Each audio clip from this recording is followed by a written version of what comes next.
Barishal Sher-e-Bangla medical college হাসপাতালে রোগীর মৃত্যুকে কেন্দ্র করে চিকিৎসককে লাঞ্ছিতের ঘটনায় দোষীদের গ্রেপ্তারসহ ৪ দফা দাবিতে কর্মবিরতি করছেন ইন্টার্ন চিকিৎসকেরা। দুপুর থেকে তারা কর্মবিরতি শুরু করেন, তবে জরুরি সেবা চালু আছে। জানা যায়, শুক্রবার সন্ধ্যায় শিশু ওয়ার্ডে মোহাম্মদ জুনায়েদ নামে ৮ বছরের এক শিশুর মৃত্যু হয়। বিষয়টিকে কেন্দ্র করে শিশুর স্বজনরা চিকিৎসক ও নার্সদের লাঞ্ছিত করেন। এই ঘটনায় হাসপাতালের ওয়ার্ড মাস্টার আবুল কালাম বাদী হয়ে মামলা করেন এবং ইন্টার্ন চিকিৎসকেরা সুরক্ষা আইন প্রণয়নসহ ৪ দফা দাবি আদায়ে কর্মবিরতিতে যান।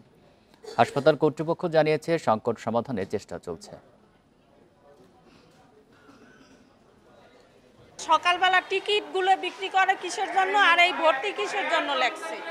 আমরা ধর্মঘট করে ওই সময় বলতো আমরা অন্য জায়গা চিকিৎসা নিতাম। আমরা আইনশৃঙ্খলা বাহিনীর সর্বোচ্চ লেভেল থেকে এখানে সহযোগিতা নিয়ে আমরা এখানে বসছি। আমরা আবার কালকে সকাল 10টায় বসবো, বসে আমরা ওদের দাবি দেওয়া সম্পূর্ণ পূরণ করে দেব। আরও জানাতে বরিশাল থেকে আছেন সহকর্মী আলামিন।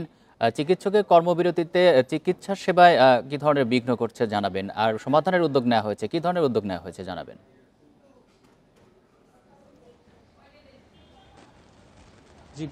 গতকাল একটি শিশুর মৃত্যুকে কেন্দ্র করে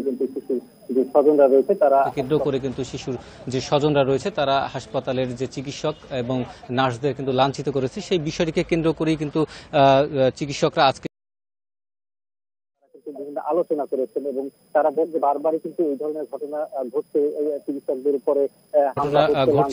চিকিৎসকদের উপরে হামলা হচ্ছে, লাঞ্ছিতের ঘটনা ঘটছে। এর আগেও ঢাকায় এই ধরনের ঘটনা ঘটেছিল। সেই বিষয়টিকে তারা কিন্তু নিরাপত্তার ব্যবস্থার কথা বলেছেন এবং হাসপাতালের পরিচালক রয়েছেন তার কাছে কিন্তু দাবি জানিয়েছেন তারা, যে আসলে হাসপাতালে যে নিরাপত্তা ব্যবস্থা, সেই নিরাপত্তা ব্যবস্থা জোরদার করতে হবে। সেক্ষেত্রে হাসপাতালে যে আনসার সদস্যরা দায়িত্ব পালন করছে, সেই আনসার সদস্য এখন যা রয়েছে তার 3 গুণ হবে। পাশাপাশি বরিশাল মেট্রোপলিটন পুলিশ সদস্যদের যারা রয়েছে তাদেরকে 30 জন পুলিশ সদস্যকে এখানে দায়িত্বে নিয়োজিত করতে হবে। এছাড়া যে হামলার ঘটনাগুলো ঘটছে সেই বিষয়ে কিন্তু একটি আইন প্রণয়নের কথা বলেছেন। তবে এই আইন প্রণয়নের বিষয়টি কিন্তু সরকারের ঊর্ধ্বতন কর্মকর্তাদের হাতে রয়েছে। সেই বিষয়টিকে নিয়ে কিন্তু আলোচনা হয়েছে এবং আলোচনার কিন্তু সমাধানের বিষয়টি কিন্তু এখনো উঠে আসেনি।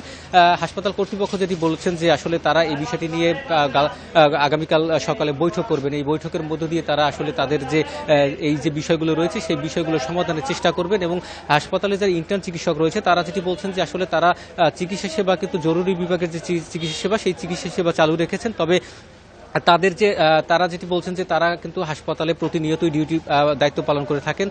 শিক্ষার পাশাপাশি তারা কিন্তু হাসপাতালের প্রত্যেকটি সেক্টরে তারা দায়িত্ব পালন করে থাকেন। সেই দায়িত্ব পালনের ক্ষেত্রে কিন্তু তারা বারবার লাঞ্ছিত হচ্ছেন, মারধরের শিকার হচ্ছেন। সেই মারধরের শিকার এবং লাঞ্ছিতের বিষয়টিকে কেন্দ্র করে তারা যেটি বলছেন যে হাসপাতালের নিরাপত্তা ব্যবস্থা জোরদার করতে হবে।